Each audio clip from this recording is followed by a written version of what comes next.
Il y a un nouvel acteur. Il y a un nouvel acteur dans les agents IA, c'est Verdant.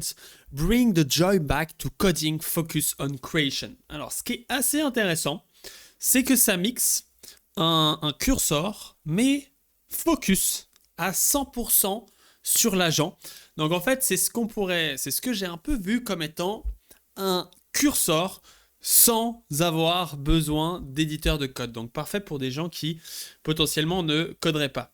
Donc on va pouvoir avoir des reviews, des logiques automatisées, des prompts apparemment encore une fois plus optimisés que sur Claude Code et tous ces outils. Bon, ils nous montrent tous ce graphique, faut voir encore ce que ça donne. Accès à tous les modèles, donc exactement comme on peut voir avec Cursor. Réflexion, créé pour Parallel Work. Donc ça, c'est un des trucs qu'on va voir qui est assez intéressant, c'est qu'on va pouvoir lancer plein de tâches simultanées et on a une belle interface pour ça. Et on va aussi pouvoir créer des workspaces, mais pas des workspace tâches un peu étranges comme on peut voir parfois, mais vraiment des sortes de workspace séparés qui après tu vas avoir en fait des boutons pour switch de workspace. Plus que pour coder, il te gère aussi de la documentation, donc vraiment un peu fait pour des personnes qui coderaient de moins en moins. Data analyst et prototype que tu peux directement faire juste ici. Donc le but c'est de tester, on va tester directement sur Subfast et donc ici j'ai créé déjà mon compte. Et bon, de base, ici, j'avais testé sur saveit.now, mais on va venir ici cliquer là. Donc, en fait, dans l'interface, par défaut, on est dans cette home et on va devoir choisir un projet. Donc là, on peut choisir un projet, choisir un nouveau projet aussi, ou choisir d'en sélectionner directement un. Donc, par exemple, moi ici, j'ai Subfast. Hop, on a ici Subfast, et à partir du moment où on choisit Subfast, on peut du coup cliquer dessus, et à ce moment-là, on est dans le repo Subfast. On peut voir, c'est ça que je disais, c'est que ça ressemble quand même à un éditeur de code.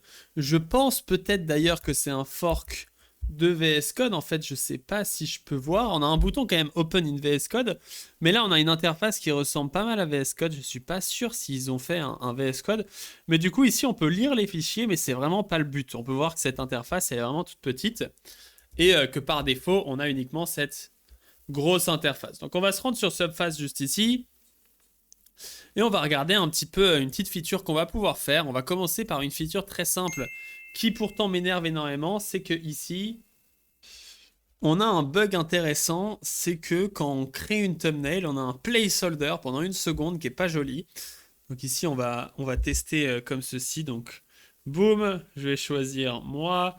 Et je vais dire ici, mets le logo image one dans l'iPhone. Et en fait, ici, quand on submit, on peut voir qu'ici, on a une sorte de placeholder pendant une milliseconde. Voilà, juste ici. Et ce placeholder, en fait, suivant la taille de ton écran, il n'est pas super joli. Et donc, j'aimerais bien faire un truc simple. On peut voir qu'ici, on a des petites images quand on génère une image, mais on ne peut pas cliquer dessus. Donc, ce qu'on va pouvoir faire avec ce verdant, si j'ouvre Clean Shot, hein, j'avais déjà dit qu'il fallait que tout le monde ait Clean Shot, mais je le valide. Clean Shot pour faire des screenshots et expliquer à l'IA quoi faire, c'est essentiel. Donc là, on screenshot. Et je vais venir dans le chat. Donc là, tu peux voir que je peux lancer une tâche, mettre le screenshot. Ici, on peut faire slash avec des commandes personnalisées. Donc c'est aussi ça qui me fait penser que c'est vraiment fait euh, plus pour des entreprises ou des cas d'usage où tu n'as pas trop besoin de t'amuser à la configuration. Tu vois que tu as une interface bien cool pour la configuration. Par exemple, je pourrais créer ma fameuse commande one-shot ou autre. Mais on va lui dire par défaut juste ici, on va choisir le mode plan et je vais lui dire dans la page de génération, entre parenthèses, j'ai envie que dans les générations, on puisse cliquer sur les images pour que ça s'affiche en plus grand afin d'être capable de facilement gérer et voir les images qu'on a utilisées pour générer. Hop, on peut voir qu'ici on peut choisir Opus et on peut choisir ici Ultra Think. Donc là, il y a le système de crédit qui fait qu'on utilise plus de crédit. Et là, on a aussi l'indexing, donc indexer la codebase. Faites attention quand vous faites ça. Moi, je m'en fous de ce code. Des fois, ça fait problème aux entreprises parce qu'en fait, ça vient envoyer tout le code de ta codebase directement sur leur serveur. Et donc ici, ça nous dit, bah voilà, Verdant vient récupérer tout le code de ma codebase et vient récupérer ça sur leur serveur. On peut voir qu'ici, il envoie. On peut voir des petits outils intéressants ici, Fast Context. Donc là, c'est assez intéressant. Fast Context, ça fait du search. S'il a en fait de l'indexing, il va faire comme on peut avoir sur Cursor, c'est-à-dire de la recherche un peu plus rapide, un peu plus stylée comme ceci. Donc ça envoie vraiment du lourd. On a aussi ici le tag où on peut taguer des sub-agents. Très intéressant. On peut ajouter des sub-agents. Waouh. Ok, c'est intéressant. En fait, ils ont fait vraiment une sorte de Cloud Code UI. Donc, pour les personnes qui galéreraient à coder ou qui n'auraient pas envie de se faire chier avec le terminal, c'est assez puissant en fait. Là, quand tu regardes ça, ça rend vraiment bien. Et donc là, on a le plan. Là aussi, on a un truc qui ressemble un peu à Cursor. Donc, Generation. On devrait afficher une Dialog Manager. C'est parfait. Mais il est très smart, il a fait ça super bien, je valide tout de suite. On a le bouton Build, on a toujours le bouton Think, et ici, ici on a un éditeur de texte, donc on peut évidemment en fait modifier tout le plan, ou, intéressant, on peut sélectionner n'importe quel task, le mettre dans une nouvelle tâche, c'est marrant ça. Hop, je peux l'envoyer dans une nouvelle tâche, comme ça lance une tâche précise, ou je peux l'ajouter à mon chat. Bref, nous on va cliquer ici sur Build. Comme ça, on a validé le plan et on peut maintenant voir un peu ce qu'il fait. Et après, on testera ses workspaces. Je vois aussi qu'il y a des boutons intéressants. Par exemple, ici, Duplicate Chat Up This Message. Donc, c'est intéressant. Là, théoriquement, je peux cliquer là. Je duplique je duplique le message. Et maintenant, je peux continuer à lui poser des questions. Donc, en fait, c'est assez intéressant. Parce que là, j'ai dupliqué la conversation et je peux continuer à poser des questions potentiellement. On peut voir que c'est un fork, etc. Donc là, on peut voir qu'il fait les petites updates. Il a la petite to-do list des familles. Je vais venir voir si on peut ouvrir le terminal. On a un bouton ici, terminal, parfait.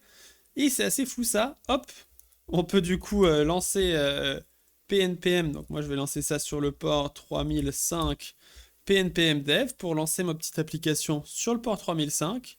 Et là, on vient ouvrir localhost 3005 qu'on va venir tester dans notre petit navigateur. Alors, je sais pas très bien ce qu'a mon ordinateur. Je sais pas exactement ce qui est en train de tuer les performances de mon ordi. C'est Arc! C'est Arc qui tue mon ordinateur. Et OBS, évidemment. J'ai acheté un Mac à 4000 € et le machin, il n'arrive même pas à supporter Arc et OBS. Ça me donne envie de brûler le Mac et de l'envoyer en enfer. Mais bon. On va ici sign in. Et là, on a une petite erreur juste ici, c'est intéressant, hein. On va d'ailleurs la copier, ça va nous faire un petit test.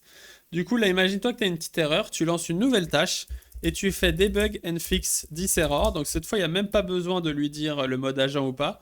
On peut directement lui envoyer ça, on ferme le plan. C'est intéressant, l'interface est quand même smart. On a aussi le contexte, on a les changements des tâches et là, du coup, en fait, on lui envoie tout de suite. Je ne sais pas si je peux déplacer ce menu quelque part d'autre. J'avais un petit bouton avant pour déplacer, mais là, il se retrouve plus possible à déplacer.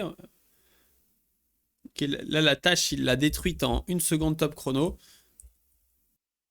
Ok, donc je viens de quitter Arc. C'est bien Arc qui faisait crasher mon ordinateur. Vous pourrez voir dans mes vidéos d'ailleurs que j'utilise de plus en plus Helium. C'est un browser vraiment petit, qui consomme aucune RAM, qui fait pas laguer l'ordinateur, qui est simple, il n'y a pas d'IA dans tous les sens, il n'y a pas des boutons de dingo partout, donc c'est très bien. Je vous recommande si votre ordinateur lag comme si c'était l'usine.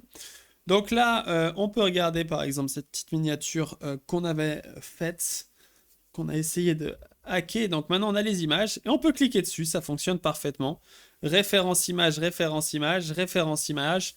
Donc il y a le petit texte, ça l'affiche dans une dialogue, c'est parfait. C'est parfait, il a bien réalisé cette feature en one shot, il n'y a aucun souci. Là on peut voir qu'il a terminé, ce qui est intéressant c'est que on a tous les changements qui ont été faits ici pour review, c'est vachement bien fait.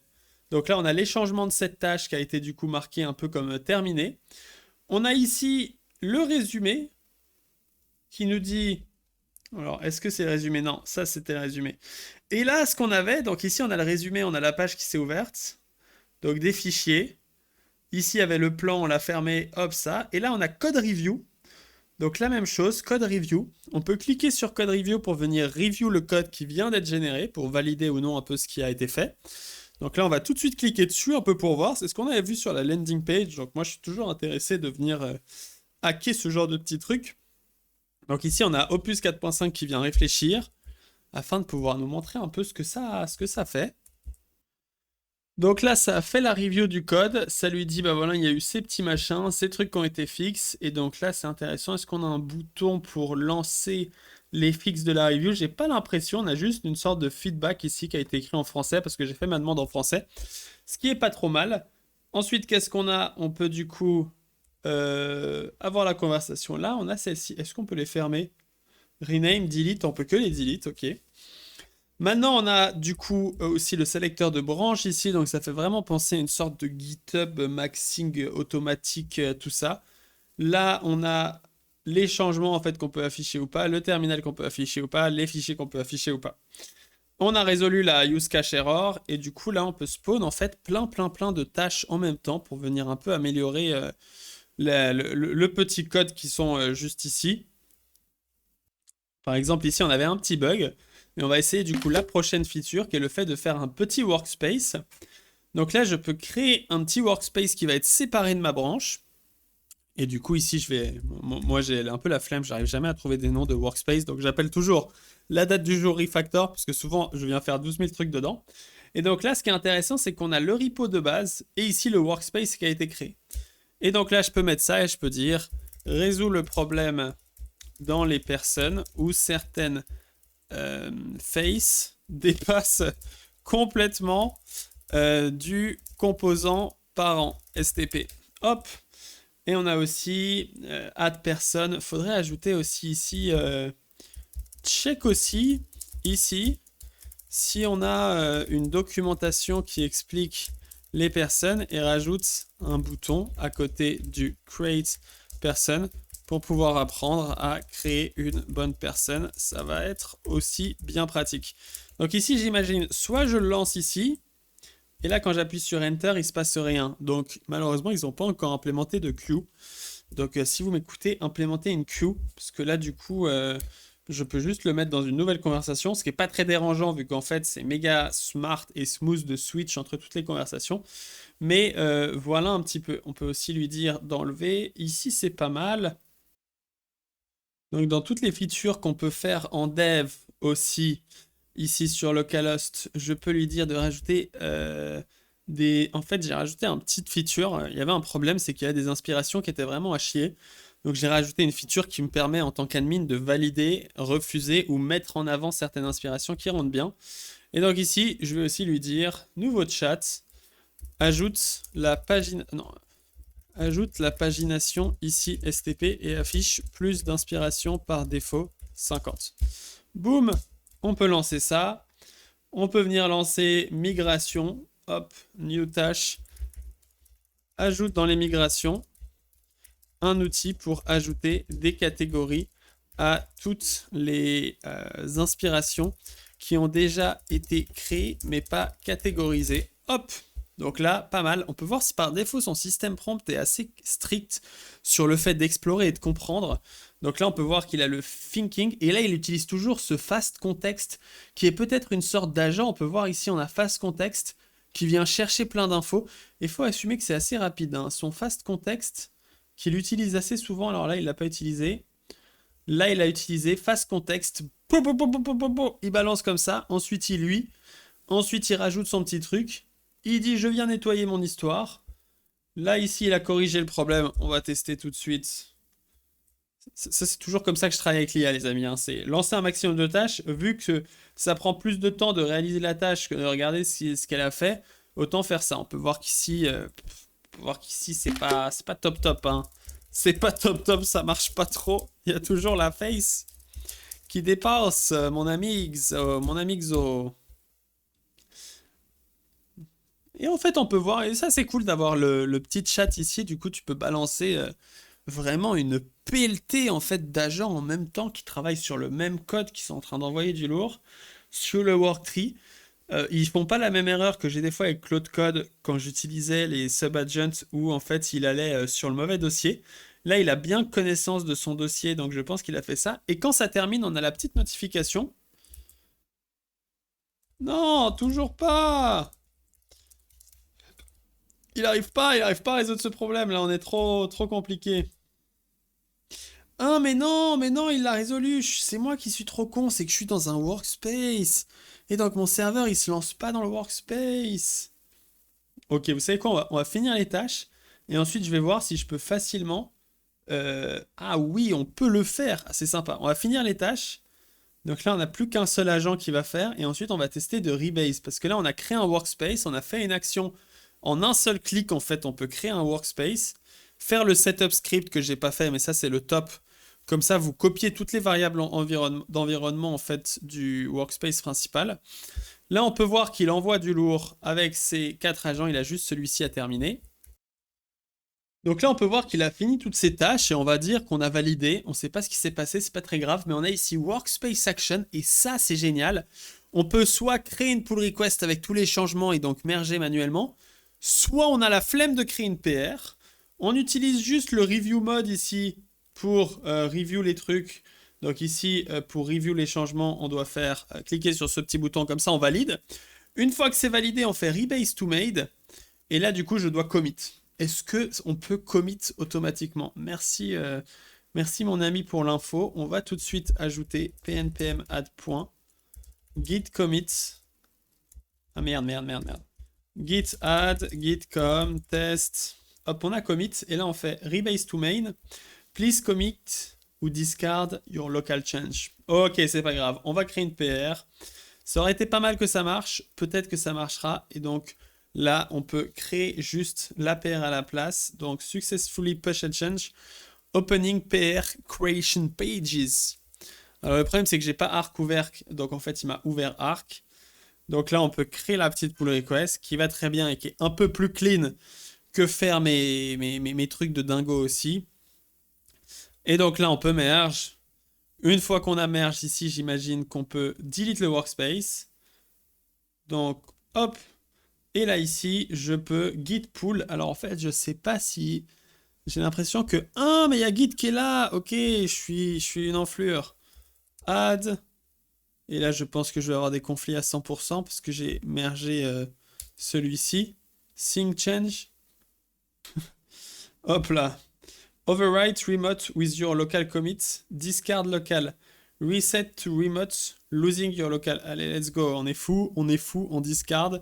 Normalement, maintenant, avec tout ça, on va pouvoir voir si notre fixe a fonctionné avec ces personnes. Bah voilà, ça, il a réussi depuis le début, donc je suis un peu mauvaise langue. Je suis un peu mauvaise langue, je suis un peu mauvaise langue. Là, c'est très joli, les personnes. On les voit bien. Alors, ce serait mieux que ça fit dans l'histoire, mais c'est pas très grave. Et ici, on va dans Dev Admin et qu'on vient ici dans Inspiration. On peut voir qu'il y a la pagination. Mais si c'est pas magnifique, je ne sais même pas ce que c'est. Et migration, il y a la migration qui est là. Donc c'est assez cool. Parce que là, tu peux vraiment travailler facilement. En fait, ça ressemble à Conductor, mais en super puissant. Alors, le seul truc hic, un petit peu dommage, c'est qu'on ne peut pas plugger Claude Code dessus. Ils ont un système de crédit, donc qui est plus ou moins généreux. Pour 19 $, on a 640 crédits. Et du coup, avec 640 crédits, si on regarde juste les features que j'ai fait là ici, j'ai utilisé 50 crédits. Donc en gros, un gros usage comme ça avec Opus, ça va vous bouffer les 500 crédits plus ou moins vite. Donc le mieux, ce serait qu'on ait des supports pour potentiellement d'autres choses. Après, il faut savoir que de toute façon, quand vous utilisez Opus, il n'y a pas un seul service, que ce soit Cursor ou tous ces services-là qui peuvent donner en fait des valeurs de crédit plus élevées parce qu'ils perdent de l'argent. Hein. Opus 4.5 pricing API 25 $ le output token. 25 $ le million d'output token. Juste aujourd'hui, suivant comment, juste hier, j'ai utilisé ici en output.